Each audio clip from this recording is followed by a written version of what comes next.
বাংলাদেশ জামাতে ইসলামের যিনি শ্রদ্ধাভাজন আমির ডাক্তার শফিকুর রহমান অসুস্থ, অথচ লোকটার ভেতরে কোনো টেনশন, কোনো চিন্তার কোনো ছাপ নেই। জীবিত ওলি দেখেননি জীবনে, মরা ওলি দেখেছে। বিভিন্ন গাছতলায় আস্তানায় শুয়ে আছে, মরা ওলি মনে করে। জীবিত ওলি যদি কেউ বাংলাদেশে দেখতে চান, কোনো দরবারে যাওয়ার দরকার নেই, ডাক্তার শফিকুর রহমানের দিকে তাকাবেন, ওটা টাটকা জিন্দা ওলি। আমি নিজে সাক্ষী দিচ্ছি, তার যে ইবাদতের মাত্রা, তার যে ইখলাস, দ্বীনের জন্য যে কোরবানি এবং আল্লাহর প্রতি তার যে তাওয়াক্কুল কোন পর্যায়ের আপনারে মাথায় ধরবে না। আমি 4 দিন তার সাথে ছিলাম, দেখেছি আল্লাহ মানুষকে এরকম ধৈর্য দেয়। তার ছেলেটা ওই সময় জেলখানায়, তার বউ অসুস্থ, তার দলের লোক হাজার হাজার লক্ষ লক্ষ পালিয়ে বেড়াচ্ছে, অধিকাংশ জেলখানায়, সব কিছু তাদের শেষ 15 বছরে। অথচ লোকটার ভেতরে কোনো টেনশন, কোনো চিন্তার কোনো ছাপ নেই। এত কষ্ট করে জেলখানায় থেকে হাজিরা দিয়ে যখন আদালত থেকে আসতো, বলতাম স্যার একটু ঘুমিয়ে নেন। এই যে 12-13 ঘন্টা 15 ঘন্টা পর্যন্ত এত কষ্ট করে এসে কিছুক্ষণ তেলাওয়াত, কিছুক্ষণ জিকির, কিছুক্ষণ দরুদ শরীফ পড়ে কয়েক ঘন্টা ঘুমিয়ে, এরপরে দেখতাম তাহাজ্জুদের নামাজে যতটুকু পারে পড়ে, এরপরে উনি যে সেজদায় পড়ে যেত 30 মিনিট, 40 মিনিট, 50 মিনিট, 1 ঘন্টা, 1.5 ঘন্টা একটা সেজদায় কাঁদতে কাঁদতে, মুরব্বী মানুষ, চোখের ভুরু পর্যন্ত পাকা, দাড়ি পাকা, ভিজে ভিজে পানি পড়ছে সেজদায়। আপনি ওলি দেখতে চান, অধিকাংশ গুলো ফজরের নামাজ পড়ে না। আর এই লোকটার তাওয়াক্কুল আর কষ্ট শিকার দেখেছেন কোন পর্যায়ের। একদিন বলেছিলাম যে স্যার এখানে দুষ্ট কিছু মানুষ আছে, তারা মোবাইল নিয়ে এসে দেয় চুরি করে। এটা রেকর্ড হচ্ছে তো, এই জন্য গোপন কথা বলা যাচ্ছে না। এই ভেতরে আবার ঝামেলা বেড়ে যাবে না, ওখানে সব ধরনের সিস্টেম করে মানুষ, কি করবে এখন, অসহায় তারা। বললাম যে আপনারা আমি ওইভাবে একটা ছোট মোবাইল নিয়ে এসে একটু বাড়িতে খোঁজ নেন। আমারে বলছে হামজা কার খোঁজ নেব কেন, আপনার ছেলে জেলে, আপনার বউ অসুস্থ, আপনার দলের লোক সব পালিয়ে বেড়াচ্ছে। আমারে যে কথা শুনিয়েছে আমার জীবন ভরে গেছে। আমারে বলছে হামজা ধরা পড়ার সময় আমি নিজেই প্রস্তুতি নিয়েছিলাম, 24 ঘন্টায় আমি প্রস্তুতি নিয়ে থাকি কখন ওরা আমারে ধরে নিয়ে যাবে। ধরে যখন নিয়ে এসেছে, আসার সময় আমি সব আমার আল্লাহর কুদরতি হাতে দিয়ে এসেছি। এই কঠিন পরিস্থিতিতে এই কথা মুখ দিয়ে বের হওয়া অত সহজ না, আপনি যত সহজ ভাবতেছেন। কোরআনে কারীম জানিয়েছে ইন্নাল্লাযীনা ক্বালু রাব্বুনাল্লাহ সুম্মা ইসতাকামু তাতানাজ্জালু আলাইহিমুল মালাইকা আল্লা তাখাফু ওয়া লা তাহজানু। আল্লাহ পাক বলেন যারা এই কথা বলতে পারে আমার রব আল্লাহ, আর এই কথা বলার পরে সিঁড়িয়ে ছটিয়ে পড়ে না, টিকে থাকে, ইস্তেকামাত পয়দা করে দাঁড়িয়ে থাকে কথার উপরে, আল্লাহ তাদের পুরস্কার হিসাবে বিপদে আপদে ফেরেশতা নাযিল করে হলেও সাহায্য করে। ফেরেশতারা এসে কি বলে, আল্লাহ তাখাফু ওয়া লা তাহজানু, কোনো ভয় নেই, কোনো টেনশন নেই। এই যে কিসের ভয়, কিসের টেনশন? এ কঠিন বিপদে পড়ার কারণে হয়তো মানুষের মনের ভেতরে ধারণা আসতে পারে, এই ভয় তৈরি হতে পারে যে আমার ছেলেটাও জেলখানায় বিনা কারণে, আমার স্ত্রী ওদিকে হাসপাতালের বেডে মৃত্যুর সাথে লড়ছে, আমার দলের হাজার সহকর্মী তারা পালিয়ে বেড়াচ্ছে, জেলখানায় তারা ভর্তি, কি হবে এদের? আল্লাহ বলেন ফেরেশতাকে দিয়ে আমি যেন ওর কানের কাছে মুখ নিয়ে বলাই, বল কোনো ভয় নেই, কোনো চিন্তা নেই, সবগুলো আল্লাহ দেখবে। বাস্তবে আয়াতটা আমি ওনার সাথে 100 ভাগ মিলাতে পেরেছি। অথচ কোন আলেমকে পর্যন্ত দেখেছি হাউমাউ করে কাঁদতো বাইরের পরিবেশের কথা চিন্তা করে। উনিও তো মানুষ, কান্নাকাটি তো বাইরের পরিবেশের জন্য দূরের কথা, চিন্তার কোনো ছাপও এই চেহারার ভেতরে আমি পাইনি।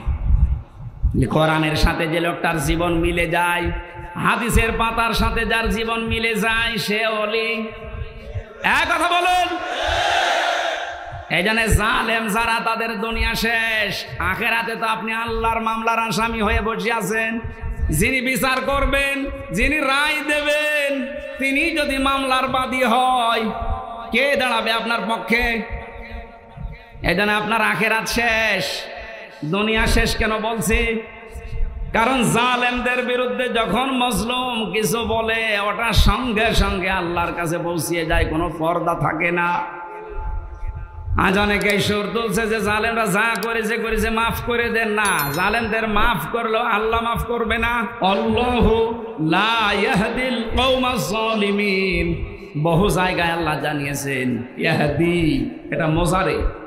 যারা গ্রামার বসে জিজ্ঞাসা করেন বর্তমান, ভবিষ্যৎ, প্রেজেন্ট, ফিউচার, আল্লাহ বলেন জালেমদেরকে আমি পথ দেখাই না, হেদায়েত দেই না, দেবও না। আল্লাহ বলছেন আমি দিচ্ছি না, দেব না, আমি দোয়া করে করব কি? এই জন্য জালেম যারা সব যখন শেষ করেই ফেলেছেন, গর্তের ভেতরে লুকিয়েও আপনি ছাড় পাবেন না, কারণ আপনাকে আল্লাহ অপমান করবেই। এদেশে যারা বাধা দিয়েছিলেন তারা কয় আজকে আসেন তো বাধা দিতে, আসেন আজকে আসেন, আপনাকে আমি ওয়েলকাম জানাচ্ছি। কোথায় লুকিয়ে আছে সে? শেখর না শিখর? এদিকে আসেন, আজকে মাইক কেড়ে নেন তো দেখি কোন মায়ের দুধ খেয়েছেন, আপনি আসেন।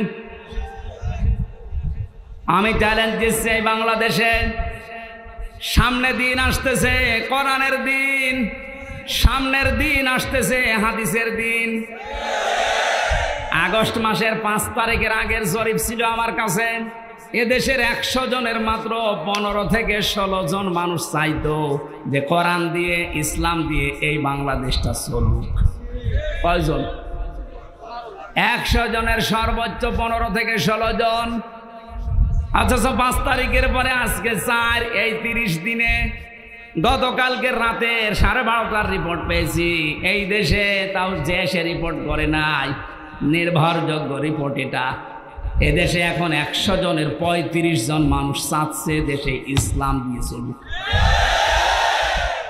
সময়টা একটু বৃদ্ধি হতে দেন। 100/51 মানুষ যখন চাইবে যে দেশে ইসলাম দিয়ে চলুক, কোনো মহারথী আর বাধা দিয়ে পার পাবে না। এই জন্য এখন আমাদের খুব সতর্ক, ছোটখাটো কোনো বিষয় নিয়ে যেন ঝামেলায় না জড়াই। আমার এক ওস্তাদ বলছিলেন, একটা হোস্টেলে 100 ছেলে থাকে, খাবার সকালে নাস্তা দেওয়া হয়, রুটি পাউরুটি, রুটি আর কলা। এর ভেতরে কিছু মানুষ সুর তুলেছে আমরা সকালবেলায় নাস্তা আর খাবো না, নাস্তার মেনু পাল্টাতে হবে। হোস্টেলে যিনি দায়িত্বে আছে ডাক দিয়ে বলছে ঠিক আছে আমি পাল্টাবো, তবে কে কোনটা বেশি খেতে চায়, যে বেশি হবে ওই দিকে আমি রায় দেব। ভোটের সিস্টেম করেছে, রায় যখন এসেছে 20 জন চাই ওই আগেরটাই কলা পাউরুটি, 18 জন চাই খিচুড়ি, 15 জন চাই রোল। এভাবে ভাগ করতে করতে দেখা গেল 20-এর সংখ্যা আগে যা ছিল। এবার আপনি বলেন তো 20 বাদ দিলে 100-র ভেতরে থাকে কত? আরো জোরে, 80 জন যদি সব একমত হতো, এ নাস্তার মেনু পাল্টানো সহজ ছিল না কঠিন ছিল? বাস্তবটা এখন আমাদের সামনে। এদেশে নাস্তিক, মোরতাদ, রাম, বাম, এই ইনু নুনু, এ মেনন আরে কালামানিক বেশি না। এরা যা চাচ্ছে, এরা খুব মিলে হলেও 20 জন হবে। আর আমরা যারা টুপিওয়ালা, আমরা 80 জনের উপরে। ওই 15 জন, 18 জন, 16 জন গুলো না করে আমরা যদি সব এক হতে পারি, নাস্তার মেনু এতদিন যা চলছে এটা পাল্টানো সম্ভব। কারণ এই 53 বছরে বাবা চালিয়েছে, আমরা দেখেছি। আমি দেখি নাই, মুরব্বীরা দেখেছে, কারণ আমার তো 32। স্বামী চালিয়েছিল, আমি দেখি নাই, মুরব্বীরা দেখেছে। চাচা চালিয়েছিল, সকালে এক কথা বলতো, বিকেলে আর এক কথা। সেও দেখলাম 9 বছর। ববু চালিয়েছিল বিভিন্ন কায়দায়, ভাবিও চালিয়েছিল। এক কথা বলেন এখন। সবারটাই দেখেছি। এখন শুধু বাকি আছে এ কোরআন দিয়ে সংসদ চললে কেমন দেখা যায়।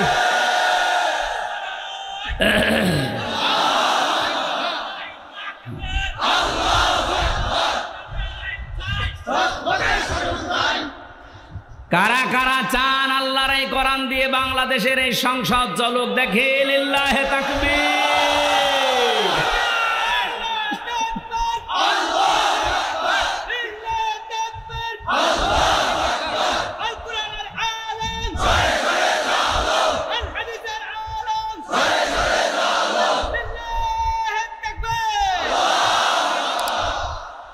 এই জন্য আমরা 80 জন যেহেতু আছি, আমরা যেন এই মত পার্থক্য ছোটখাটো বিষয় নিয়ে কেউ 15 জন, কেউ 16 জন, কেউ 18 জন, তাহলে কিন্তু ওই 20 যা এসেছে ওইটাই থেকে যাবে। হ্যাঁ, কথা বলেন না কেন? আমরা আর কোনো ছোটখাটো বিষয় নিয়ে মত পার্থক্য করতে চাই না। আমাদের এক যে কোরআন দিয়ে সংসদ চলবে, সে যেই আসুক।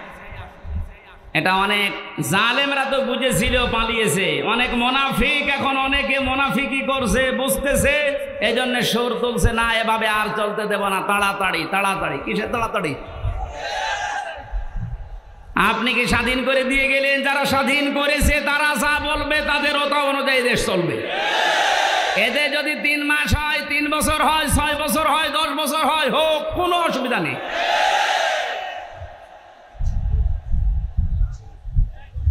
কি অবস্থায় ছিলেন আপনি টের পাচ্ছেন না? কয়েকদিন আগে বাংলাদেশ জামাত ইসলামী কুষ্টিয়া জেলা শাখার উদ্যোগে 500 আলেমকে ডাক দিয়েছিল, সব ঘরনা। 3.5 ঘন্টা আলোচনা হয়েছে, কোনো বাধা নেই, যে যার মতো কোরআন হাদিস দিয়ে বলেছে। আপনি বলেন তো, আগস্টের 5 তারিখের আগে 500 না 5 জন আলেম এক জায়গায় হলে টিকে থাকতে পারতো? কোথায় ছিলেন আর কোথায় এসেছেন? মুনাফিকি করা বাদ দেন।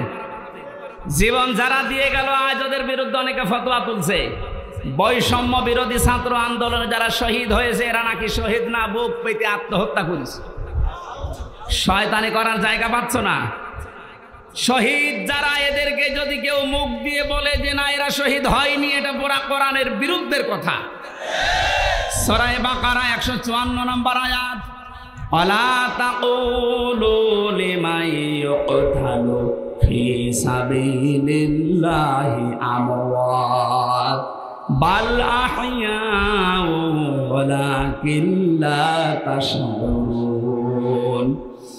সূরা বাকারার 154 নম্বর আয়াতে আছে, হে নবী, মুখ দিয়ে কোনো দিন এই কথা যেন কেউ না বলে যারা মারা গেছে, না ওরা শহীদ হয়েছে, ওরা মারা গেছে, কথা বলবেন না। কারণ যারা শহীদ হয় ওরা জীবিত, কিন্তু তোমরা টের পাও না। তাই মানুষ যেহেতু মুখের পরে অন্তরে ধারণা করতে পারে, আল্লাহ ধারণার উপরেও নোটিশ দিয়েছে, এই আলা তাহসাবান্নাল্লাযীনা কুতিলু ফি সাবিলিল্লাহি আমওয়াতা বাল আহইয়াউন ইনদা রাব্বিহিম ইরযাকুন। সূরা আলে ইমরান 169 নম্বর আয়াত। আল্লাহ পাক বলেন, মুখে তো বলবি না, ধারণাও করবি না যে যারা শহীদ হয়েছে ওরা মরে গেছে, না এই ধারণাও করা জায়েজ নেই, হারাম। কেন? বালা হইয়া, ওরা জীবিত। ওরা কি? আরো জোরে বলেন, ইনদা রাব্বিহিম ইরযাকুন, তারা আল্লাহর কাছে রিজিক পাচ্ছে। আমি কয়েকদিন আগে গিয়েছিলাম শহীদ আবু সাইদ রংপুরের কবর জিয়ারতে এবং বাড়ি দেখতে। ওর বাবা এসে আসার পরে জিজ্ঞাসা করলাম, ছেলে মেয়ে কয়টা? 6টা ছেলে, এটাই ছোট ছিল। ও ছোটবেলা থেকেই প্রতিবাদী, অন্যায় দেখলে কিছু নেই হাতে, তারপরও প্রতিবাদ করত। এত বড় জুলুমের বিরুদ্ধে প্রতিবাদ করার জন্য যেটা হাতে নিয়েছিল, কোনো অস্ত্র ছিল? কি ছিল? একটা গাছের ডাল। আরে কালা মানিক বলছে না, ওর হাতে অস্ত্র ছিল। ডাল যদি অস্ত্র হয়, তুমি যে কলা পাতায় শুয়েছিল এটা অস্ত্র।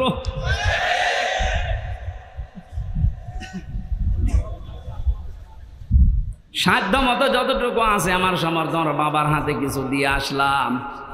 দেখলাম যে প্রতিবাদ করতে যে জীবনটা দিয়েছে, ওর কি আমাদের মতো জীবনের মায়া ছিল না? বলেন, আপনার জীবনের প্রতি যেমন মায়া আপনার সাইদের ওই রকমই ছিল। সাইদ না, সাইদ, আবু সাইদ রংপুরের, যেভাবে বুকটা পেতে দিয়েছে দেখেছেন। আল্লাহ যেহেতু জানিয়েছে শহীদরা আমি আল্লাহর কাছে খাবার খাই, আর খাবার খেলে রক্ত গোশত চর্বি তোর যায় না। কিয়ামতে সাইদ যখন উঠবে ঠিক ওইভাবে উঠবে। আল্লাহ জিজ্ঞাসা করবে তোর বুকে এতগুলো গুলি, রক্তের দাগ, ও কিন্তু জবাব দিতে পারবে রব্বুল আলামিন সালেমের জুলুমের সামনে কিছুই পাইনি, জীবনটা দিয়ে দিয়েছি। এইটা নিয়ে এখনো পর্যন্ত ফতোয়াবাজি করছেন আপনি। কোনোদিনে কথা মনে মনে ভাববেন না, বলবেন তো নাই। বৈষম্য যখন দূর করার জন্য আন্দোলন হয়েছে, আমরা চাই যে সংস্কার যখন আরম্ভ হয়ে গেছে, এদেশের যত রকমের জঞ্জাল আছে সব জায়গায় যেন অতি দ্রুত সংস্কার করা হয়। মাঝে মাঝে দেখি কিছু কিছু ইস্যু তৈরি করে অমুক ঘেরাও করো, অমুক জায়গা চালাও, অমুক জায়গা ধরো। কেন? 15 বছর কোথায় ছিলেন আপনি? আনসারের নাম নিয়ে যারা আজ নেমেছে, 42,000 আনসার নিয়োগ হয়েছে ক বছরে, তার 32,000 হচ্ছে গোপালগঞ্জের, আর বাকি 63টা জেলা। আমরা কি ঘাস কাটছি? তার মানে বোঝা গেছে সব আপনাদের বানানো। হিন্দুদের দিয়ে আপনারা চালাতে চেয়েছিলেন বিশৃঙ্খলা তৈরি করে পৃথিবীর মানুষকে দেখাতে, হালে পানি নেয়নি। কারণ এই দেশে সংখ্যালঘু সংখ্যাগুরু বলে কিচ্ছু নেই, এগুলো সব ওই জালেমদের বানানো। ডাক্তার শফিকুর রহমান ঘোষণা দিয়েছে বাংলাদেশে কোনো সংখ্যালঘু সংখ্যাগুরু নেই। এদেশে যে জন্ম নিয়েছে সেই এই দেশের বৈধ নাগরিক। কিসের সংখ্যালঘু, কিসের সংখ্যাগুরু? এই কথা বলে জালেমরা ওদের মন থেকে এই দেশের ইসলামপন্থী মানুষদের ঘৃণা জন্মিয়েছে। ওদের দিয়ে যখন শুরু করেছিল হালে পানি নেয়নি, তারপরে শুরু করেছে আনসার দিয়ে। আরে ভাই, পুলিশ দিয়ে যদি দেশটা চলতে পারে, আনসার ছাড়া চলবে এক আর দুই। যদিও আমি পুলিশ প্রশাসনে যারা আছে তারা এখন সবাই খারাপ না, কয়েকটা লোকের জন্য আজ এই বিভাগের উপরে মানুষের যে রাগ। আমার নিচতলায় ভাড়া ছিল 5 তারিখের পর থেকে কোথায় যে গেছে আল্লাহ জানে আর ও জানে। কারণ ওখানে 14 জন মারা গেছে আমার বাড়ির সামনে, পুলিশ এইভাবে অস্ত্র ঠেকিয়ে মেরেছে। এজন্য মানুষের এত রাগ, থানা পদ পুড়িয়েই দিয়েছে। জানিয়েছে যদি ওই সাহেব আলী নামে যে দারোগাটা, ওরে যদি পাই, ও যেমন গুলি করে করে মেরেছে, ওরে আমরা পিটিয়ে একেবারে আনারের মতো 14 টুকরা 15 টুকরা করব। ভয়তে আজও পালিয়েছে, কালও পালিয়েছে। কিন্তু আমার বাড়িতে যে ছিল, ও ছিল রাস্তার পুলিশ, ওই ট্রাফিক পুলিশ, কিন্তু ওই ভয়ে পালিয়েছে। এই প্রশাসনের এর উপরে এখনো পর্যন্ত আমাদের যাদের ক্ষোভ, সবার জন্য না, যেই কয়জনের নির্দেশে এই গণহত্যা হয়েছে, এদের কারণে এই বিভাগটা নষ্ট হয়ে গেছে। মানুষ এদের উপর আস্থা আনতে কিছু সময় লাগবে, কিন্তু যারা এর জন্য দায়ী, আমরা এই টপ টু বটন যেই কয়জন এদের শাস্তি দাবি করছি। এরা বহু মানুষের বুক খালি করেছে, এদের জন্য আয়না ঘরে হাজার হাজার মানুষের হাড় পাওয়া যাচ্ছে। আপনার বিবেক জীবনও সায় দেবে না যদি আয়না ঘরের দৃশ্য দেখেন। একটা মানুষ এত শক্ত হতে পারে? আমার সাথে যে আলেমটা ছিল মুফতি ফখরুল ইসলাম, মানে মাঝে মাঝে রাতের বেলা দেখতাম কেঁপে উঠছে। কি ভাই, কি হয়েছে? বলছে ভাই আমার ওই আয়না ঘরের কথা মনে হয় মাঝে মাঝে।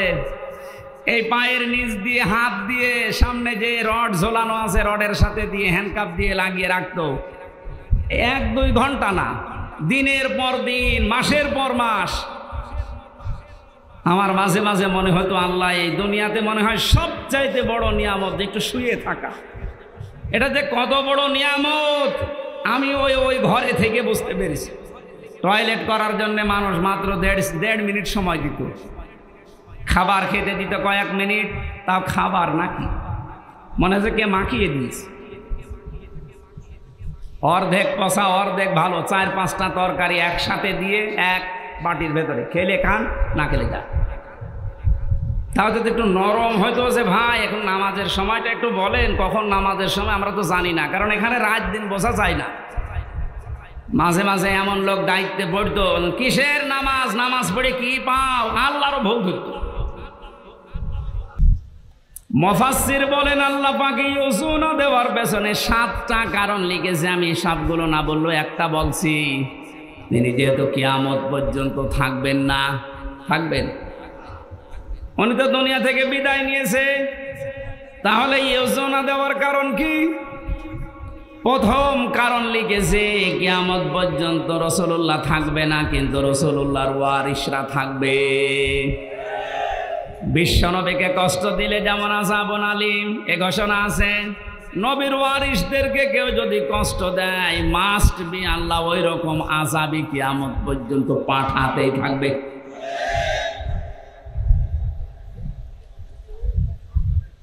এই আয়াত অনুযায়ী বোঝা যাচ্ছে আজ নবীজি দুনিয়াতে নেই, বিশ্ব নবীর ওয়ারিস যারা আলেম, সত্যিকারের আলেম যারা, আলেম হলেই হবে না, আলেম তো বহু আছে আমরা দেখতে পাচ্ছি। ফরিদউদ্দিন মাসুদ আলেম, একবার বসে লেখেন। মুফতি ফয়জুল্লাহ তো আলেম।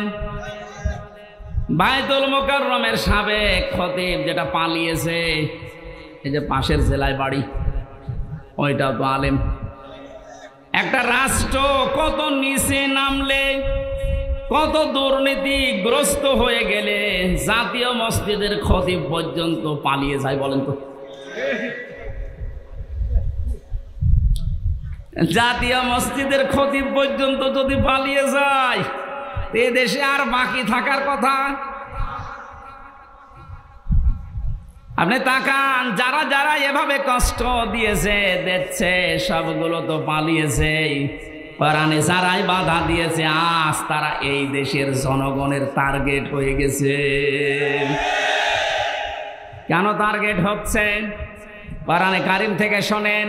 এই এদিকে তাকান, জায়গাটা ভেজা না? কষ্ট হচ্ছে। যে ইবাদতে কষ্ট বেশি ওই ইবাদতে সওয়াব বেশি হয়, এই জন্য একটু সহ্য করেন। সূরা আলে ইমরান 4 নম্বর পারা 12 নম্বর পৃষ্ঠার 9 নম্বর 7 নম্বর লাইনের 178 নম্বর আয়াত। এটা রব্বুল আলামিন বলেন, ওয়ালা ইয়াহসাবান্নাল্লাযীনা কাফারু আন্নামা নুমলি লাহুম খায়রুল লিআনফুসিহিম ইন্নামা নুমলি লাহুম লিয়াজদাদু ইসমা ওয়ালাহুম আযাবুম মুহিন। আমি আয়াতটা পড়লাম, তাফসীরের সাথে মিলালাম, দেখলাম না বাস্তবতায় খাপের খাপ মুমতাজের বাপ মিলে যাচ্ছে। আল্লাহ পাক বলেন, হে নবী, কাফেরেরা ধারণা করে তাদের যে ক্ষমতা, তাদের যে অর্থ সম্পদ, বিত্ত বৈভব দেওয়া হয়েছে, এগুলো মনে হয় তাদেরকে কল্যাণের জন্য ভালোবেসে আল্লাহ দিয়েছে। আপনি কখনো এটা মনে করবেন না কাফেরদেরকে আমি যা দিয়েছি একটাও মঙ্গলের জন্য না। এ ক্ষমতার চেয়ারে বসিয়ে এদেরকে দিয়ে জুলুম করায়, অত্যাচার করায়, এই কারণে, কারণ যেন ওদের পাপের বোঝা পরিপূর্ণ হয়ে যায়। এদেশের জালেমদের অবস্থার দিকে তাকান তো, পাপের বোঝা পরিপূর্ণ হওয়ার পরে আল্লাহ কিন্তু ধরেছে। এই 15-16 বছর বহু মহারথী চেষ্টা করেছিল জালেমদের বিপক্ষে, এক চুলও নড়াতে পারে নাই। আপনি কি মনে করছেন বিডিআর হত্যায় কারো কোনো হাত ছিল না? সব এখন বের হচ্ছে। এখন যিনি স্বরাষ্ট্র মন্ত্রণালয়ের দায়িত্বে আছে আজকে ঘোষণা দিয়েছে সব আমি বের করব। এটা তার ফেরেশতা এসে ঘটায়নি। আমি 3 বছর জেলে থাকা অবস্থায় বহু বিডিআরকে পেয়েছি। এই মানুষগুলোর কথা শুনলে যত কঠিন হৃদয়ের মানুষও মন নরম হয়ে যাবে, অথচ জালেমদের মন নরম হয়নি। পঞ্চগড়ের এক মুরব্বীকে পেয়েছিলাম, উনি আমার মাঝে মাঝে বলতেন, হুজুর আমার আর 1 মাস পরে আমার চাকরি শেষ হয়ে যেত, কিন্তু বিনা কারণে এই যা 14 বছর আমি আটক অবস্থায় আছি। আপনি এই লোকটা কিয়ামতে যদি বিচার দেয় আপনি কি জবাব দেবেন? অন্যগুলো বাদই দিলাম, ওই একটা দুইটা না, আমি প্রায় 12টা-13টা বিষয় সামনে আনতে পেরেছি। সর্বশেষ 2024-এর হাজারের ওপরে গণহত্যা। পাপ যখন পরিপূর্ণ হয়ে গেছে, আল্লাহ বলেন ইন্না বাদশা রব্বিকা লাশাদীদ, হে নবী আপনার রবের ধরা বড় শক্ত ধরা। আমি এমনিতেই কাউকে কিছু বলি না, কিন্তু যারে ধরি পরে আর ছাড়ি না। এমন ধরা ধরেছে, আপনি দেখলেন দরবেশ পর্যন্ত দাড়ি কেটে ফেলেছে। গত পরশুদিন আমার যত মামলা ছিল সব খারিজ করে দিয়েছেন। আমি যখন আদালত থেকে বের হচ্ছিলাম, দেখলাম হাজি সেলিম, এর নামে হাজি লাগালে গোনা হবে, এটা পাঁচি সেলিম। হাউ মাউ করে এজলাসে কাঁদতেছে। ওর যে অপকর্মের ফেরেশতি, এই 16 বছরে শয়তান ওই এত অপরাধ করে নাই।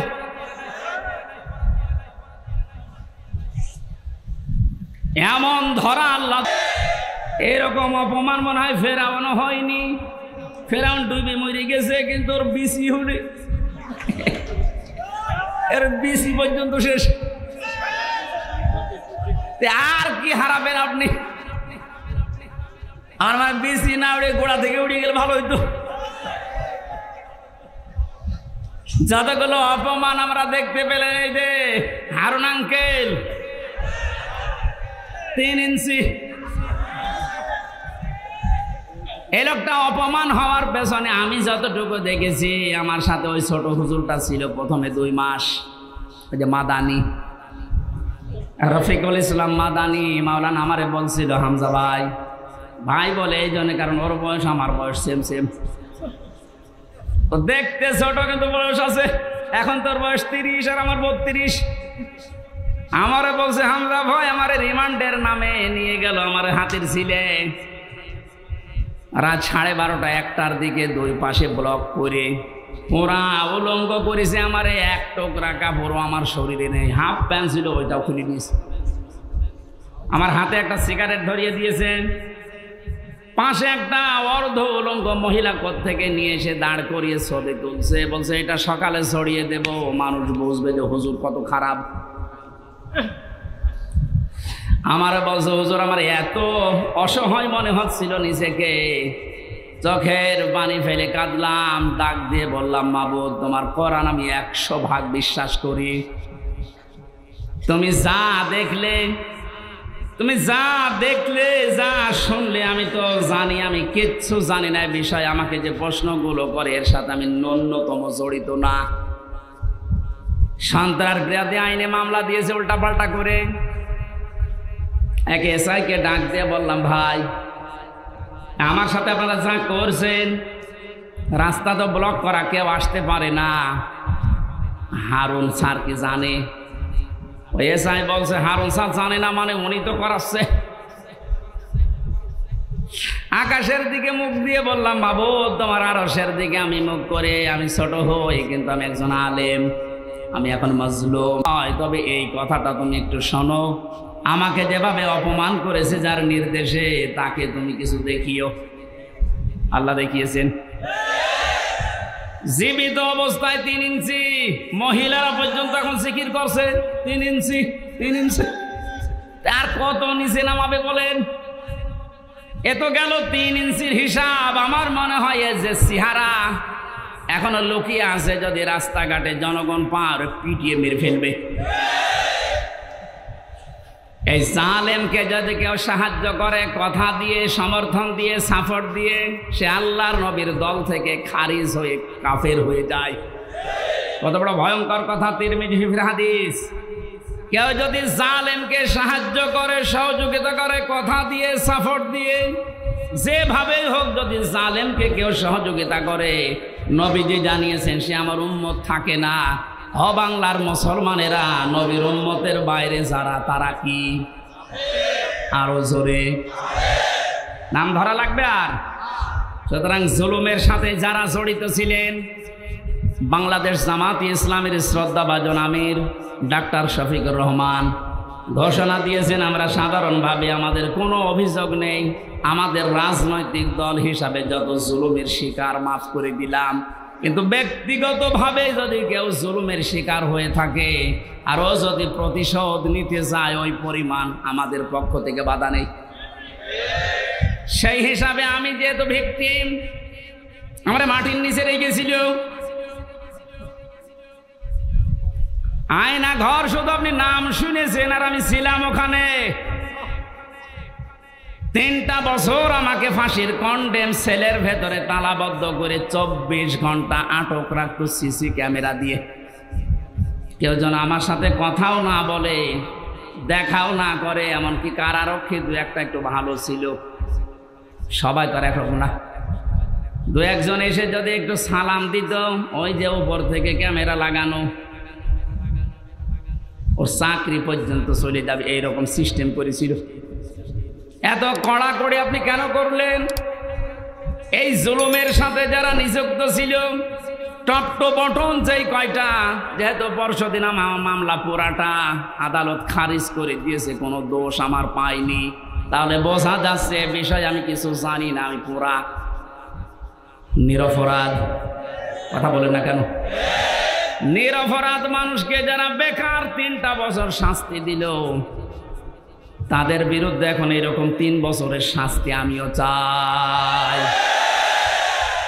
এখানে কাউন্টার টেররিজমে যারা আছে, কাউন্টার টেররিজমে যারা আছে, যে মনিরুল, আসাদুজ্জামান, ডিসি মান্নান, বাকিগুলোর নাম আমি নিলাম না, কারণ ওরা অত নিচে নামে নাই। আর একজন নেমেছিল আমার মামলার আয়ু মিজান। গত পরশুদিন আমি কল দিয়েছিলাম যে মামলা তো সব শেষ হয়ে গেল, খারিজ করে দিয়েছে আদালত। বিচারপতি ওটা দেখে বলছে কি দিয়ে বিচার করব, কোনো মাল ম্যাটারেস নেই, যা সব বাদ।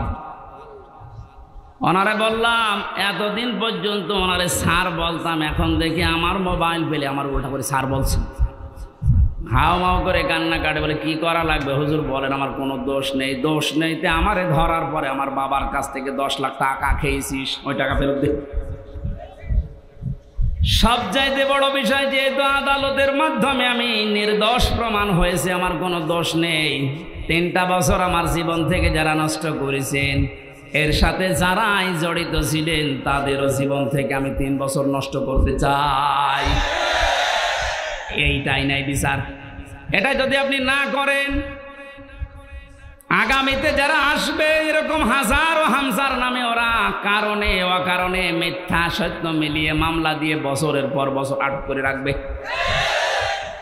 এই জন্য যে মানুষগুলো 5 বছর 7 বছর 10 বছর জেলে থাকার পরে কোনো দোষ পায় না, শেষে খালাস দিয়ে দেয়, এর সাথে যারা জড়িত মামলার আয়ু থেকে শুরু করে উপর পর্যন্ত প্রত্যেকের বিচারের আওতায় আনা লাগবে।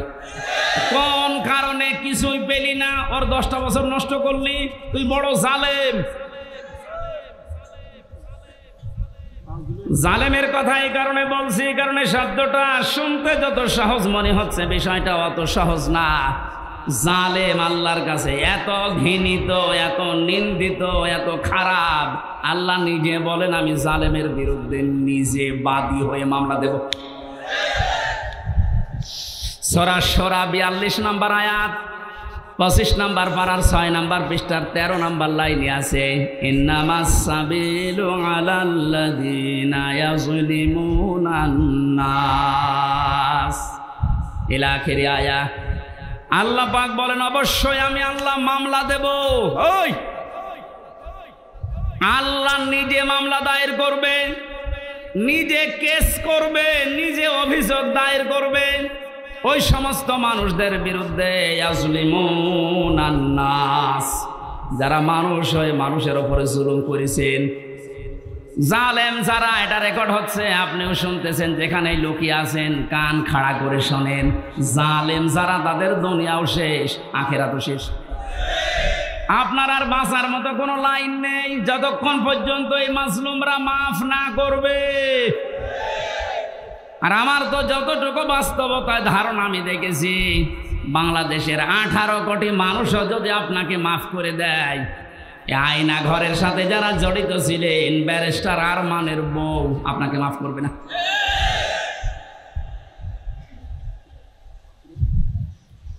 কি অসহায় মনে হতো নিজেকে, মাটির নিচে একদিকে, পেছনে হাত বাঁধা, কালো কাপড় দিয়ে চোখ বাঁধা, ডান্ডা বেড়ি দেওয়া পায়ে, মাজায় দড়ি দিয়ে 11 ঘন্টা টাঙিয়ে রেখেছে। তাও যদি একটা অপরাধ করতাম মেনে নিতে পারতাম, কিচ্ছু জানি না ওই বিষয়ে।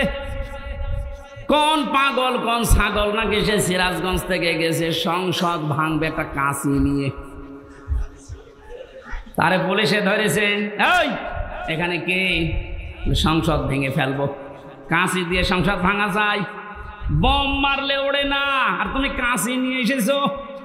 ও নাকি বলেছে যে আমি হুজুরের ওয়াজ শুনে উদ্বুদ্ধ হয়ে সংসদ ভাঙতে এসেছি। কোন হুজুর? আমি রামজা, ধরে নিয়ে আয়।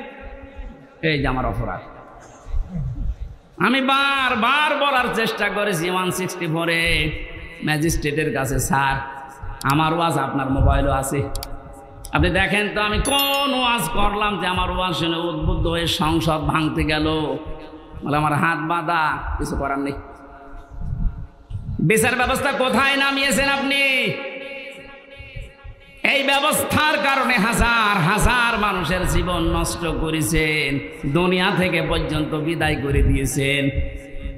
হাজী সেলিমের যে টর্চার সেল পুরান ঢাকায়, ওখানে নাকি মাটির নিচে যেখানে অত্যাচার করতো ওখানে অনেক হাড় গোড় পাওয়া যাচ্ছে, তার মানে অনেক মানুষের মৃতদেহ আছে। আর শয়তান কালকে দেখলাম কাঁদতেছে এজলাসে, আমি কিছু জানি না। জানি না মানে ওরা ডিম দেওয়া দরকার। জালেমদের কোনো ছাড় নেই, যারা এই জালেমদের সহযোগী ছিল একটাকেও যেন ক্ষমা করা না হয়। 1628 জন মানুষ দায়িত্বে ছিল। মেন জালেম যে, তার পক্ষে ছিল 1628 জন চেয়ারধারী লোক। এদের একটারও বিচার না করে ছাড় দেওয়া যাবে না। যদি ছাড় দিয়ে দেন আগামীতে কিন্তু এই জুলুম আবার আসবে। এই জন্য বাংলাদেশ জামাতে ইসলামের যিনি শ্রদ্ধাভাজন আমির ডাক্তার শফিকুর রহমান একটা ঘোষণা দিয়েছে, আমরা এক জালেমের কাছ থেকে মুক্ত হয়ে আর কোন জালেমকে দেখতে চাই না। এ কথাটা অনেকেই নিজের গায়ে পেতে নিয়েছে। আরে ভাই, উনিকে আপনার নাম ধরে বলেছে, তাহলে আপনি নিজে জুলুম করবেন এরকম আশায় আছেন, এই কারণে নিজের নামের দিকে নিয়ে নিচ্ছেন।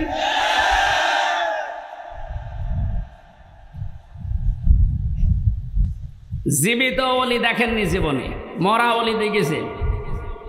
বিভিন্ন গাছতলায় আস্তানায় শুয়ে আছে, মরা ওলি মনে করে। জীবিত ওলি যদি কেউ বাংলাদেশে দেখতে চান, কোন দরবারে যাওয়ার দরকার নেই, ডাক্তার শফিকুর রহমানের দিকে তাকাবেন, ওটা টাটকা জিন্দা ওলি। আমি নিজে সাক্ষী দিচ্ছি, তার যে ইবাদতের মাত্রা, তার যে ইখলাস, দ্বীনের জন্য যে কোরবানি এবং আল্লাহর প্রতি তার যে তাওয়াক্কুল কোন পর্যায়ের, আপনারে মাথায় ধরবে না। আমি 4 দিন তার সাথে ছিলাম, দেখেছি আল্লাহ মানুষকে এরকম ধৈর্য দেয়।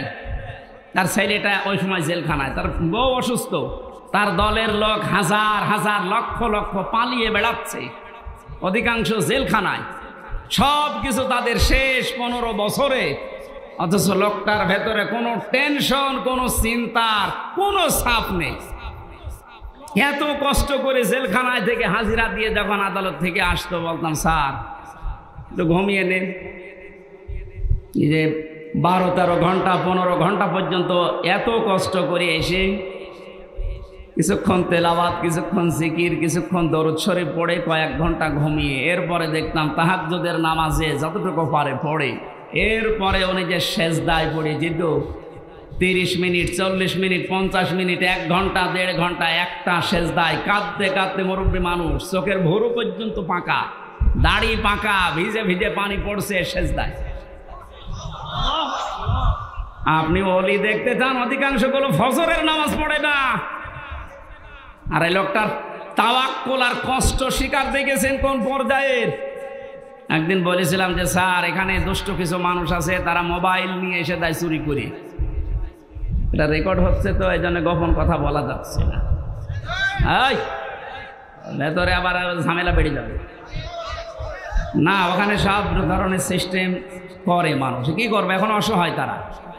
বললাম যে আপনারা আমি ওইভাবে একটা ছোট মোবাইল নিয়ে এসে একটু বাড়িতে খোঁজ নেন। আমারে বলছে হামজা কার খোঁজ নেব কেন, আপনার ছেলে জেলে, আপনার বউ অসুস্থ, আপনার দলের লোক সব পালিয়ে বেড়াচ্ছে। আমার যে কথা শুনিয়েছে আমার জীবন ভরে গেছে। আমারে বলছে হামজা ধরা পড়ার সময় আমি নিজেই প্রস্তুতি নিয়েছিলাম, 24 ঘন্টায় আমি প্রস্তুতি নিয়ে থাকি কখন ওরা আমার ধরে নিয়ে যাবে।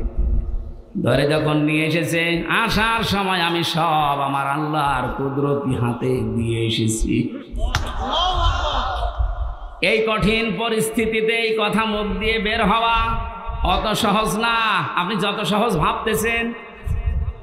কোরআনে কারীম জানিয়েছে, ইন্নাল্লাযীনা ক্বালু রাব্বুনাল্লাহ সুম্মা ইসতাকামু তাতানাজ্জালু আলাইহিমুল মালাইকা আল্লা তাখাফু ওয়া লা তাহজানু। আল্লাহ পাক বলেন, যারা এই কথা বলতে পারে আমার রব আল্লাহ, আর কথা বলার পরে সিঁড়িয়ে ছটিয়ে পড়ে না, টিকে থাকে, ইস্তেকামাত পয়দা করে দাঁড়িয়ে থাকে কথার উপরে, আল্লাহ তাদের পুরস্কার হিসাবে বিপদে আপদে ফেরেশতা নাযিল করে হলেও সাহায্য করে। ফেরেশতারা এসে কি বলে? আল্লাহ তাখাফু ওয়া লা তাহজানু, কোনো ভয় নেই, কোনো টেনশন নেই। এই যে কিসের ভয়, কিসের টেনশন?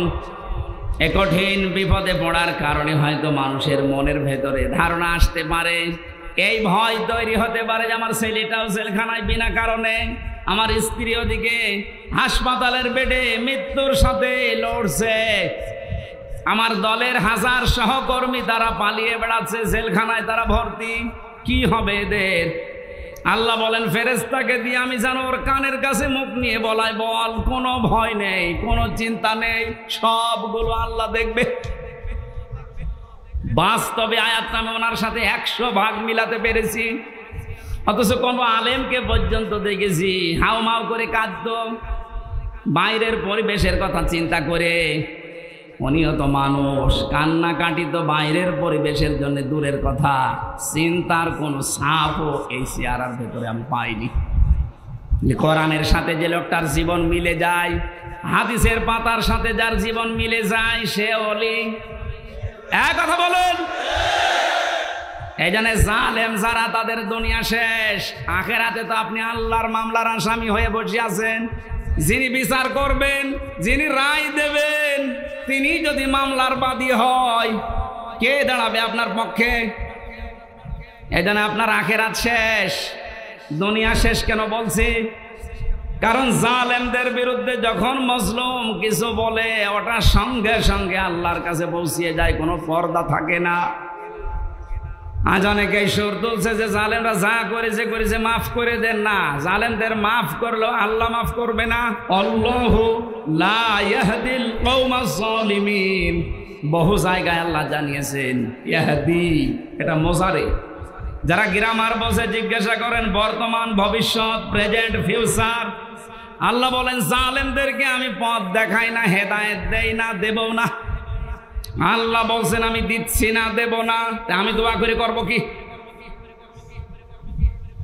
এই জন্য জালেম যারা সব যখন শেষ করেই ফেলেছেন, গর্তের ভেতরে লুকিয়েও আপনি ছাড় পাবেন না, কারণ আপনাকে আল্লাহ অপমান করবেই। এদেশে যারা বাধা দিয়েছিলেন তারা কয় আজকে আসেন তো বাধা দিতে, আসেন আজকে আসেন, আপনাকে আমি ওয়েলকাম জানাচ্ছি। কোথায় লুকিয়ে আছে সে? শেখর না শিখর? এদিকে আসেন, আজকে মাইক কেড়ে নেন তো দেখি কোন মায়ের দুধ খেয়েছেন, আপনি আসেন। আমি চ্যালেঞ্জ দিচ্ছি, এই বাংলাদেশে সামনে দিন আসতেছে, কোরআনের দিন, সামনের দিন আসতেছে, হাদিসের দিন। আগস্ট মাসের 5 তারিখের আগের জরিপ ছিল আমার কাছে, এদেশের 100 জনের মাত্র 15 থেকে 16 জন মানুষ চাইতো যে কোরআন দিয়ে, ইসলাম দিয়ে এই বাংলাদেশটা চলুক। কয়জন? 100 জনের সর্বোচ্চ 15 থেকে 16 জন। অথচ 5 তারিখের পরে আজকে 4, এই 30 দিনে গতকালকে রাতের 12:30টার রিপোর্ট পেয়েছি। এই দেশে তাও যে সে রিপোর্ট করে নাই, নির্ভরযোগ্য রিপোর্ট এটা। এদেশে এখন 100 জনের 35 জন মানুষ চাচ্ছে দেশে ইসলাম দিয়ে চলুক। সময়টা একটু বৃদ্ধি হতে দেন।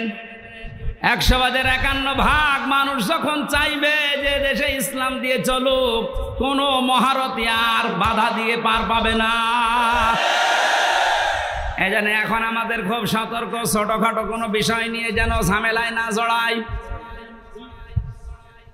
আমার এক ওস্তাদ বলছিলেন, একটা হোস্টেলে 100 ছেলে থাকে, খাবার সকালে নাস্তা দেওয়া হয়, রুটি পাউরুটি, রুটি আর কলা। এর ভেতরে কিছু মানুষ সুর তুলেছে, আমরা সকালবেলায় নাস্তা আর খাবো না, নাস্তার মেনু পাল্টাতে হবে। হোস্টেলে যিনি দায়িত্বে আছে ডাক দিয়ে বলছে, ঠিক আছে আমি পাল্টাবো, তবে কে কোনটা বেশি খেতে চায়, যে বেশি হবে ওই দিকে আমি রায় দেব।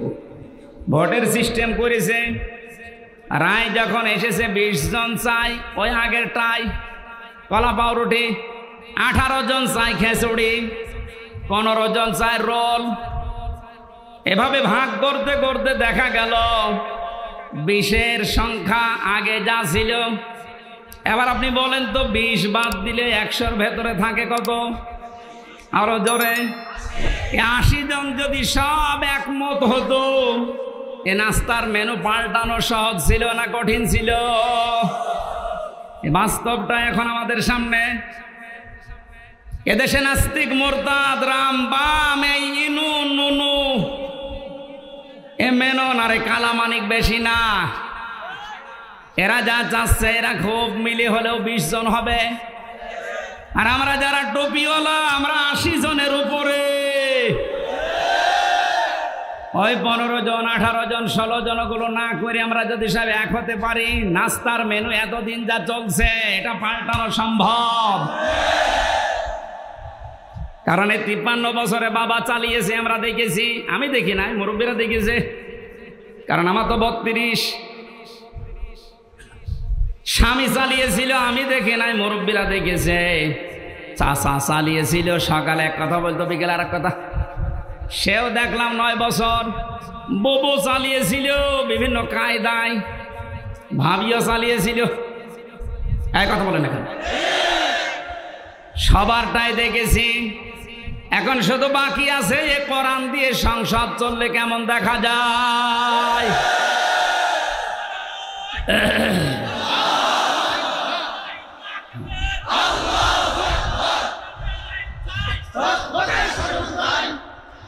কারা কারা চান আল্লাহর এই কোরআন দিয়ে বাংলাদেশের এই সংসদ চলুক? দেখে লিল্লাহে তাকবীর।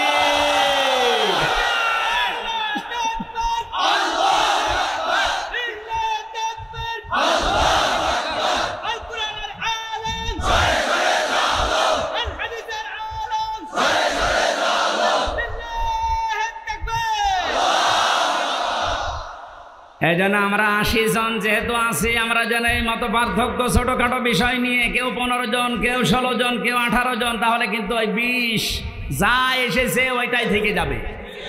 এই কথা বলেন না কেন?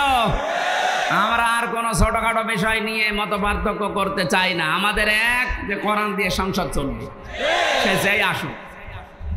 এটা অনেক জালেমরা তো বুঝেছিল, পালিয়েছে। অনেক মোনাফিক এখন অনেকে মোনাফিকি করছে, বুঝতেছে, এই জন্য সুর তুলছে, না এভাবে আর চলতে দেব না, তাড়াতাড়ি তাড়াতাড়ি। কিসের তাড়াতাড়ি?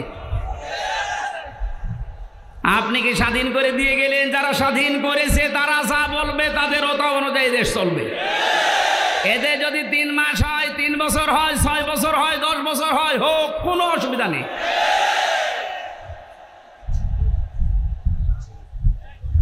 কি অবস্থায় ছিলেন আপনি টের পাচ্ছেন না? কয়েকদিন আগে বাংলাদেশ জামাত ইসলামী কুষ্টিয়া জেলা শাখার উদ্যোগে 500 আলেমকে ডাক দিয়েছিল, সব ঘরনা। 3.5 ঘন্টা আলোচনা হয়েছে, কোনো বাধা নেই, যে যার মতো কোরআন হাদিস দিয়ে বলার বলেছে। আপনি বলেন তো, আগস্টের 5 তারিখের আগে 500 না 5 জন আলেম এক জায়গায় হলে টিকে থাকতে পারতো? কোথায় ছিলেন আর কোথায় এসেছেন? মুনাফিকি করা বাদ দেন। জীবন যারা দিয়ে গেল, আজ ওদের বিরুদ্ধে অনেকে ফতোয়া তুলছে।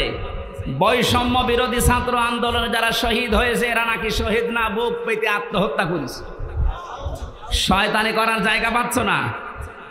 শহীদ যারা, এদেরকে যদি কেউ মুখ দিয়ে বলে যে না এরা শহীদ হয়নি, এটা পুরা কোরআনের বিরুদ্ধের কথা।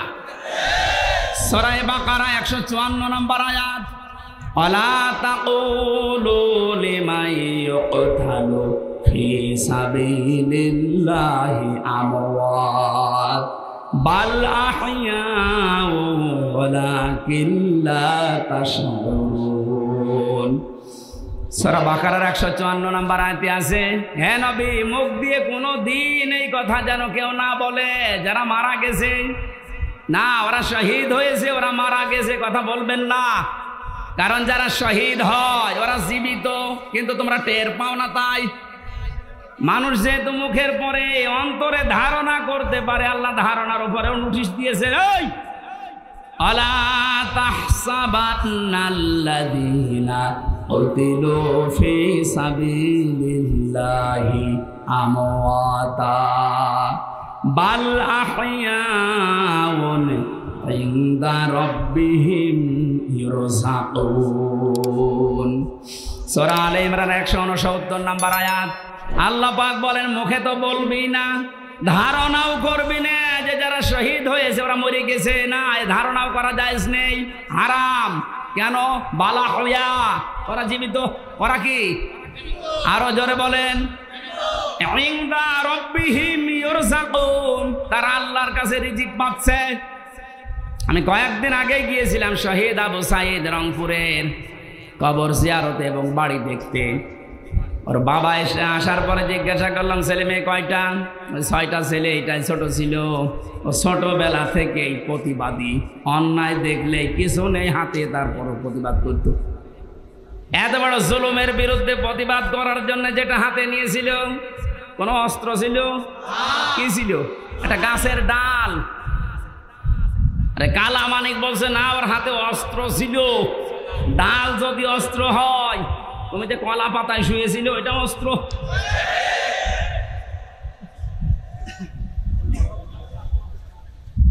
সাধ্য মতো যতটুকু আছে আমার সমর্থন, বাবার হাতে কিছু দিয়ে আসলাম। দেখলাম যে প্রতিবাদ করতে যে জীবনটা দিয়েছে, ওর কি আমাদের মতো জীবনের মায়া ছিল না? বলেন, আপনার জীবনের প্রতি যেমন মায়া আপনার সাঈদের ওই রকমই ছিল। সাঈদ না, সাঈদ আবু সাঈদ রংপুরের, যেভাবে বুকটা পেতে দিয়েছে দেখেছেন। আল্লাহ যেহেতু জানিয়েছে শহীদরা আমি আল্লাহর কাছে খাবার খাই, আর খাবার খেলে রক্ত গোশত চর্বি তৈরি হয় না। কিয়ামতে সাঈদ যখন উঠবে ঠিক ওইভাবে উঠবে। আল্লাহ জিজ্ঞাসা করবে, তোর বুকে এতগুলো গুলি, রক্তের দাগ, ও কিন্তু জবাব দিতে পারবে রব্বুল আলামিন সালেমের জুলুমের সামনে কিছুই পাইনি, জীবনটা দিয়ে দিয়েছি। এইটা নিয়ে এখনো পর্যন্ত ফতোয়াবাজি করছেন আপনি।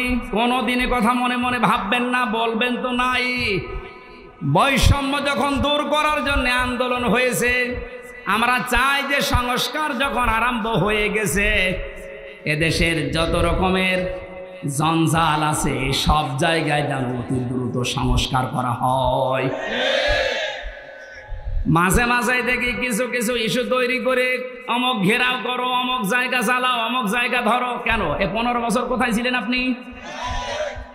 আনসারের নাম নিয়ে যারা আজ নেমেছে, 42,000 আনসার নিয়োগ হয়েছে ক বছরে, তার 32,000 হচ্ছে গোপালগঞ্জের, আর বাকি 63টা জেলা। আমরা কি ঘাস কাটছি? তার মানে বোঝা গেছে সব আপনাদের বানানো। হিন্দুদের দিয়ে আপনারা চালাতে চেয়েছিলেন বিশৃঙ্খলা তৈরি করে পৃথিবীর মানুষকে দেখাতে, হালে পানি নেয়নি। কারণ এই দেশে সংখ্যালঘু সংখ্যাগুরু বলে কিচ্ছু নেই, এগুলো সব ওই জালেমদের বানানো। ডাক্তার শফিকুর রহমান ঘোষণা দিয়েছে বাংলাদেশে কোনো সংখ্যালঘু সংখ্যাগুরু নেই। এদেশে যে জন্ম নিয়েছে সেই এই দেশের বৈধ নাগরিক। কিসের সংখ্যালঘু, কিসের সংখ্যাগুরু? এই কথা বলে জালেমরা ওদের মন থেকে এই দেশের ইসলামপন্থী মানুষদের ঘৃণা জন্মিয়েছে। ওদের দিয়ে যখন শুরু করেছিল হালে পানি নেয়নি, তারপরে শুরু করেছে আনসার দিয়ে। আরে ভাই, পুলিশ দিয়ে যদি দেশটা চলতে পারে, আনসার ছাড়া চলবে এক আর দুই।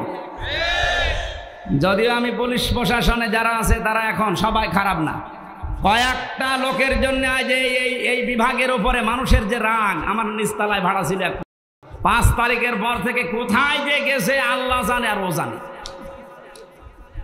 ওখানে 14 জন মারা গেছে আমার বাড়ির সামনে, পুলিশ এইভাবে অস্ত্র ঠেকিয়ে মেরেছে।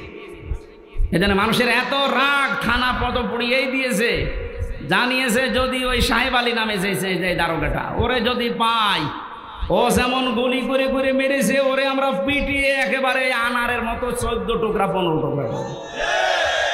ভয়তে আজও পালিয়েছে, কালও পালিয়েছে। কিন্তু আমার বাড়িতে যে ছিল, ও ছিল রাস্তার পুলিশ, ওই ট্রাফিক পুলিশ, কিন্তু ওই ভয়ে পালিয়েছে। এই প্রশাসনের এর উপরে এখনো পর্যন্ত আমাদের যাদের ক্ষোভ, সবার জন্য না, যেই কয়জনের নির্দেশে এই গণহত্যা হয়েছে, এদের কারণে এই বিভাগটা নষ্ট হয়ে গেছে। মানুষ এদের উপর আস্থা আনতে কিছু সময় লাগবে, কিন্তু যারা এর জন্য দায়ী, আমরা এই টপ টু বটম যেই কয়জন এদের শাস্তি দাবি করছি, এরা বহু মানুষের বুক খালি করেছে। এদের জন্য আয়না ঘরে হাজার হাজার মানুষের হাড় পাওয়া যাচ্ছে। আপনার বিবেক জীবনও সায় দেবে না যদি আয়না ঘরের দৃশ্য দেখেন। একটা মানুষ এত শক্ত হতে পারে? আমার সাথে যে আলেমটা ছিল মুফতি ফখরুল ইসলাম, মানে মাঝে মাঝে রাতের বেলা দেখতাম কেঁপে উঠছে। কি ভাই, কি হয়েছে? ভাই আমার ওই আয়না ঘরের কথা মনে হয় মাঝে মাঝে। এই পায়ের নিচ দিয়ে হাত দিয়ে সামনে যে রড ঝোলানো আছে, রডের সাথে দিয়ে হ্যান্ডকাপ দিয়ে লাগিয়ে রাখতো, 1-2 ঘন্টা না, দিনের পর দিন, মাসের পর মাস। আমার মাঝে মাঝে মনে হতো আল্লাহ এই দুনিয়াতে মনে হয় সবচাইতে বড় নিয়ামত একটু শুয়ে থাকা। এটা যে কত বড় নিয়ামত আমি ওই ঘরে থেকে বুঝতে পেরেছি। টয়লেট করার জন্য মানুষ মাত্র 1.5 মিনিট সময় দিত, খাবার খেতে দিত কয়েক মিনিট, তাও খাবার নাকি মনে হচ্ছে কে মাখিয়ে দিয়েছে। অর্ধেক পচা অর্ধেক ভালো 4-5টা তরকারি একসাথে দিয়ে এক বাটির ভেতরে, খেলে খান, না খেলে যান। তাও যদি একটু নরম হয়তো যে ভাই এখন নামাজের সময়টা একটু বলেন, কখন নামাজের সময় আমরা তো জানি না, কারণ এখানে রাত দিন বোঝা যায় না। মাঝে মাঝে এমন লোক দায়িত্বে পড়তো, কিসের নামাজ, নামাজ পড়ে কি পাও, আল্লাহরও ভোগ ধরত। মানুষের দ্বারা আজ পুলিশ প্রশাসনের সবার উপরে মানুষের রাগ ঝাল অনেকে মিটাচ্ছে। এই কয়জন মানুষের শাস্তি আমরা দাবি করছি, সবার না। এখন অনেক কনস্টেবল, অনেক এএসআই লাইভ করে বলছে আমাদের জীবনটা নষ্ট হয়ে গেছে এই কয়েকটা শুকুরের বাচ্চার কারণে। যাদের নাম বলছে আজকের লাইভ দেখলাম, বেনজিরের নাম বলছে, এই আব্দুল্লাহ মামুনের নাম বলছে, বাকি শহীদ বলছে ধরা পড়েছে, 8 দিনের রিমান্ড দিয়েছে। আমার মনে হয় আমার সাথে রিমান্ডে যে আচরণ করেছে ওর সাথেও করা হোক। এদের নির্দেশে হাজার হাজার মানুষ, 1000-এর উপরে মানুষ বাংলাদেশে মারা গেছে এই 14 তারিখ 5 তারিখের আগ পর্যন্ত। আপনি টের পাচ্ছেন কোথায়?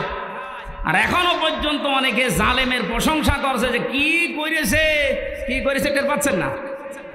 চলেন আপনারা নিয়ে যায়, 10 দিন থাকেন আপনি ওই ঘরের ভেতরে। অনেকে না বুঝে আবার এই দেশ থেকে এখনো পর্যন্ত বুকে সাহস বাঁধতেছে, ভিডিও কলে কথা বলছে, আপা ঘাবড়াবেন না, আপনি ঘাবড়ালে আমরা নরম হয়ে যাই। আপনি আবারও শক্ত হতে চাচ্ছেন? ইনোরে যেভাবে কিক মেরেছে, আপনি যদি এখনো শক্ত হতে চান, আপনার ভাগ্যে ওই রকম কিক আছে না। জালেমরা আর মাথা উঁচুকে দাঁড়াতে পারবে না এই দেশে, কারণ কোরআনের ঘোষণা হচ্ছে জালেমরা অতি শীঘ্রই তাদের জুলুমের জন্য কাঁদবে। কালকে আমি হাউমাউ করে কাঁদতে দেখলাম পাঁচি সেলিমকে। এই জন্য কোনো মানুষ জুলুম করবেন না, খুব মারাত্মক অপরাধ এটা। এর চাইতে বড় অপরাধ আর দুনিয়ায় নেই। তার দুনিয়াও শেষ, আখিরাতও শেষ। আল্লাহ আমাদেরকে যেন কোনো জুলুম করা থেকে বাঁচান। সে পারিবারিক জীবনের জুলুম হোক, সামাজিক জীবনের জুলুম হোক, রাজনৈতিক জীবনের জুলুম হোক, সব জুলুম থেকে আল্লাহ আমাদের রক্ষা করেন, বলেন আমিন। দরুদ আর সালাম পাঠের মাধ্যমে আজকের তেলাওয়াতকৃত আয়াত সূরা মাআরিজ কয়েকটা আয়াত পড়েছি। আমার আলোচনার বিষয় হচ্ছে মুক্তিপণ।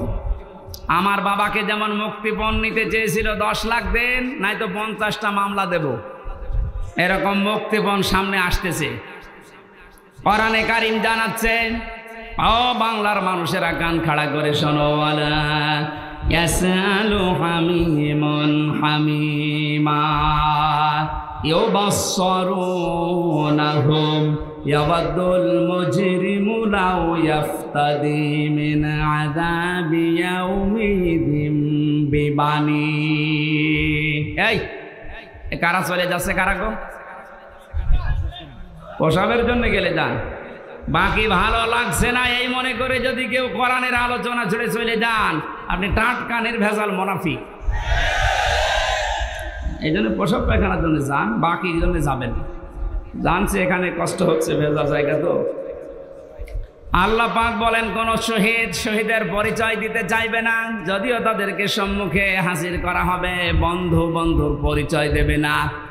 এমনকি অনেক মানুষ আছে নিজের অপরাধ ঢাকতে মুক্তিপণ হিসাবে বাঁচার জন্য নিজের সন্তান পর্যন্ত আল্লাহর কাছে বলবে আল্লাহ মুক্তিপণ হিসাবে দিয়ে দিলাম। বলেন নাউজুবিল্লাহ। আয়াতটা পড়ার পরে আমার ছোট মেয়েটা এই যে ফারিহা জান্নাতের সাথে আমি মিলিয়েছিলাম, আল্লাহ বলেন সন্তানও পর্যন্ত মানুষ দিতে চাইবে, অথচ আল্লাহ রসুলের পরে এই পৃথিবীতে সবচাইতে বেশি মহব্বত ভালোবাসা আমার এই ফারিহার উপরে। এত ভালোবাসা জেলখানায় থাকার পর ওর বেশি বেড়ে গেছে, কারণ ওরে আমি 1 বছর রেখে গিয়েছিলাম, এখন 4 বছর বয়স ওর। এত ভালোবাসা জন্মিয়েছে, ওরে চোখের আড়াই করলে বারবার মোবাইলে আমি দেখে নেই, অথচ আল্লাহ বলছে ফারিহাকে হামজা কিয়ামতে আল্লাহর কাছে বলবে আল্লাহ এইটাও দিয়ে দিলাম, আমাকে ছাড় দে। সাহিবাতিহি ওয়া আখি, মানুষ তার নিজের স্ত্রীকে নিজের ভাইকে বলবে আল্লাহ এগুলো দিয়ে দিলাম।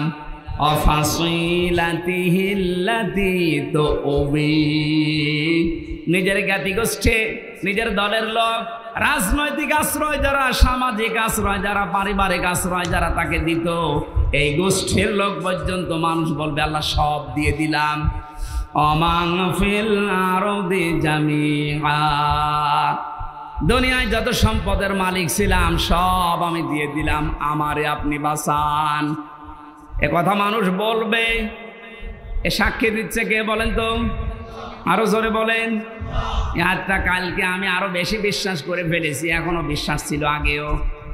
এই পাজি সেলিমের যে কান্নাকাটি হাউমাউ করে জজের সামনে যা করছিল, আমার মনে হচ্ছিল যদি ও বলতে পারতো, কথা তো বলতে পারে না, নৌকা বলতে গেলে হৌকা বলে, মুখ দিয়ে কথা এরকম বের হয় না। ও যদি কথা ভালোভাবে বলতে পারতো তাহলে বলতো জজ সাহেব আমার যত সম্পদ আছে সব আমি দিয়ে দিলাম, আমার এই মামলা থেকে মুক্তি দেন। কিয়ামতের ময়দানে তো মানুষের বিরুদ্ধে মামলা হবে, কি হবে বলেন বলেন? এই মামলা থেকে, অভিযোগ থেকে অব্যাহতি পাওয়ার জন্য মানুষ নিজের সন্তান, স্ত্রী, ভাই, জ্ঞাতি গোষ্ঠী, সম্পদ আদি সব দিতে চাইবে, বিনিময়ে চাইবে যে আমারে মুক্তি দেন। আল্লাহ বলেন কাল্লা ইন্নাহা লাযা, কখনোই না, তোর আমি লাজাই দেব। ও মাগুরাবাসী, লাজা কি? এটা জাহান্নামের একটা দরজার নাম। জাহান্নামে একটা দরজা 7টা, তার 3 নাম্বার দরজার নাম হচ্ছে লাজা। এত ভয়ঙ্কর, এত কঠিন এই জায়গাটা, আল্লাহ নিজে পরিচয় দিচ্ছেন নাজ্জাআতাল লিশাওয়া। এখানে প্রবেশ করার সঙ্গে সঙ্গে মানুষের চামড়া খুশি যাবে। আমি কিছু ভয়ঙ্কর জায়গা দেখেছিলাম, রিমান্ড আমাকে নিয়েও গিয়েছিল যে এই জায়গায় মানুষের নখ তোলা হয়, এখানে মানুষকে মেশিনের ভেতরে দিয়ে পানির সাথে মিশিয়ে দেওয়া হয়, কিন্তু চামড়া সঙ্গে সঙ্গে খসে যায়, এরকম কোন জায়গা আমার নজরের সময় পড়েনি। অথচ আয়াত দ্বারা আল্লাহ জানিয়েছেন নাজ্জাআতাল লিশাওয়া। কি করেন এগুলো মোনাজাতের আগে দেওয়া যায় না? আরে ভাই যা করে আমি তো দেখেন, যাবো তো জায়গা নেই।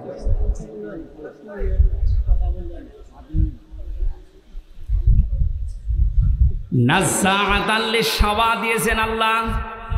এ ঘরটা এমন ভয়ঙ্কর ভাবে আল্লাহ বানিয়েছেন, প্রবেশ করার সঙ্গে সঙ্গে আপনার চামড়াগুলো আগে খসে পড়ে যাবে। আল্লাহ পাক বলেন এ ঘর কাদেরকে ডাকবে জানো মাগুরাবাসী? তাদউ মান আদবারা ওয়া তাওয়াল্লা। এই লাজা নামে জাহান্নামের দরজা দিয়ে আল্লাহ তাদেরকে প্রবেশ করাবে, আর এই দরজা তাদেরকেই ডাকতে থাকবে যারা সত্যের আহ্বান শোনার পরে অহংকার করে ঘাড় ঘুরিয়ে এদবার করে চলে গেছে। আর বাংলাদেশে এই প্রকৃতির মানুষ বেশি। সত্যকে সত্য জানার পরে চোখে আঙ্গুল দিয়ে দেখানোর পরে অনেকে মানতে চায় না, বলেন না এ আমার দলের লোক না, এ আমার বাবার মুরিদ না, আমি মানি না। এরকম কথা দেশে আছে না নেই? তাহলে এ দেশের মানুষের জন্য লাজা নামক যে জাহান্নামের দরজা, এখানে প্রবেশ করার সম্ভাবনা বাংলাদেশে অনেক বেশি। যারা সত্যকে সত্য জানার পর অহংকার করে ঘাড় ঘুরিয়ে নেন, যারা এদবার করেন, যারা সম্পদ আদি জমা করে রাখে আর এগুলো সংরক্ষণ করা যায় কোন কায়দায়, সেই চিন্তা ভাবনায় মেতে থাকে। তাকান বাংলাদেশের দিকে, টাকা রাখার জায়গা হয়নি, বানিয়েছে বেগমপাড়া। ও মনে করেছিল এটা আমার সংরক্ষিত থাকবে, জমা করার পদ্ধতি দেখেছেন। একটা প্রকল্প চালু করেছে, 10 কোটি টাকা, 2 কোটি খরচ করে 8 কোটি খায়। একবারে তো হয় না, 4-5 বার করে ওইটা করে। যেখানে 10 কোটি টাকা হলে হয়ে যাওয়ার কথা, সেখানে 32 কোটি টাকা লাগায়। এভাবে টাকা পয়সা এমন ভাবে ওরা জমা করে, জায়গা পায় না তখন বাইরের দেশে রাখে, সুইস ব্যাংকে রেখে আসে। এই চরিত্র যাদের ছিল, এই মানুষগুলোকে লাজা ডাকবে। কি হয়েছে আপনার এই সম্পদ দিয়ে? কি হয়েছে আপনার এই সম্মান দিয়ে? এখন যে অপমান আল্লাহ আপনাকে করেছে, আপনার সম্পদও কাজে আসছে না, আর সম্পদগুলো বিপদের কারণ হয়ে দাঁড়িয়েছে। এখান থেকে আমাদের শিক্ষা নেওয়া দরকার, সামনে যারা এই পৃথিবীতে আসবে তারা যেন ওই রকম চরিত্রের না হয়। কথা বলেন ঠিক কিনা? কিন্তু যে মানুষগুলো দিনের জন্য জমা করেছিল, একদিকে দুনিয়া জমা করা আর একদিকে ইসলাম জমা করা, যে মানুষগুলো দিন জমা করেছিল, এই দেশে দিন প্রসারে দিন কায়েমে ভূমিকা রেখেছিল, তারাও তো জমা করেছিল। আল্লামা সাইদির নাম বলছে, আমি নিজে দেখেছি লোকটাকে 10টা দিন আমি 10 মিনিট ছিলাম ওনার সাথে। এই মানুষটার যে আমল আখলাক আর যে হাসি, ওনাকে অনেকে বলছে মরে গেছে না, মরান, উনি শহীদ হয়েছে, কারণ ওনাকে মেরে ফেলা হয়েছে। ওনার মুখের ওই হাসি প্রমাণ করে যে ওনারে মেরে ফেলা হয়েছে। এর পিছনে আন্তর্জাতিক কিছু ষড়যন্ত্র আছে। যারা মেরেছেন যদি সত্যতা প্রমাণ করতে চান, ওই ডাক্তার মোস্তফা জামানকে নিয়ে আসেন। ওরা ডিম দেওয়া লাগবে না, শুধু ডিম দেখাবেন, সব বলে ফেলবে। কথা বলে না কেন? সুতরাং কোরআনের পাখিকে যারা বলেন, ভাবেন, মনে মনে করেন ওই মরে গেছে না, মরা না, উনি শহীদ হয়েছেন, উনি জীবিত, উনি আল্লাহর কাছে কিয়ামত পর্যন্ত খাবার পাবে। আর জালেম যারা, আপনি কি করলেন? আপনার দুনিয়াও শেষ, এই সম্পদগুলো এখন দুদুকে ধরবে, হিসাব দিতে দিতে তো মরবেন, আর পরকাল তো আপনার শেষই। কারণ কত মানুষের সম্পদ আত্মসাৎ করেছেন, এদের জবাব দিতে দিতে আপনার পরকাল শেষ। আল্লাহ আমাদের ওইরকম জীবন যেন না দেন, বলেন আমিন।